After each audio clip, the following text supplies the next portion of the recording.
యేసు ప్రభు శిలువ బలియాగము మనల్ని నరకం నుంచి కాపాడటమే కాదు, ఆయన రక్తానికి మన భౌతికమైన సమస్యల నుండి కూడా విడిపించగల శక్తి ఉంది. మన ఆత్మని రక్షించగలిగే శక్తి కలిగిన రక్తం మన శరీరాలను స్వస్థపరిచే శక్తి కూడా కలిగి ఉంది. యేసు ప్రభు ఒక మాట ఆజ్ఞాపించగానే రోగాలు వదిలిపోయాయి. చూడండి, వదిలినాయా లేదా? యేసు ప్రభు ఆజ్ఞాపిస్తే వదిలిపోయాయి. యేసు నామంలో భక్తులు ఆజ్ఞాపించినా కూడా వదిలిపోయాయి. కాబట్టి యేసు ప్రభు ఆత్మనే విమోచించే దేవుడని అంతవరకే ఆయన అని అనుకోవద్దు. శరీరానికి కూడా ఆయన దేవుడే. శరీరానికి కావలసిన సమస్యల పరిష్కారానికి ఆయన దేవుడే. శరీర సంబంధమైన బలహీనతల నుండి విడుదల కలిగించే స్వస్థత కోసం కూడా ఆయన దేవుడే. ఎంతోమంది స్వస్థత పొంది సాక్షులుగా నిలిచారు.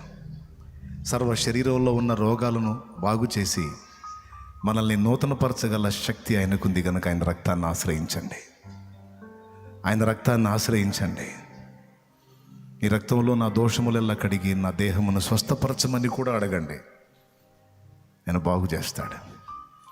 ఒక్క మాట పలికితే సంవత్సరాల వేదనంతా నిన్ను విడిచిపోతుంది. రోగం నీ నుండి తొలగిపోతుంది. నీకు స్వస్థత కలుగుతుంది.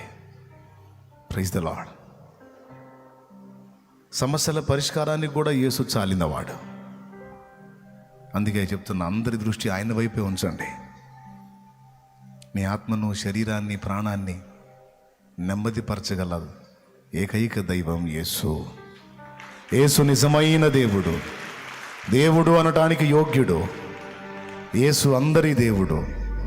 యేసు పాపులను విమోచించడానికి వచ్చిన రక్షకుడు. యేసు మతం మార్చట్లేదు కానీ పాపాత్మల హృదయాలను మార్చి మంచి మనుషులుగా తీర్చిదిద్దుతున్న మహనీయుడు యేసు.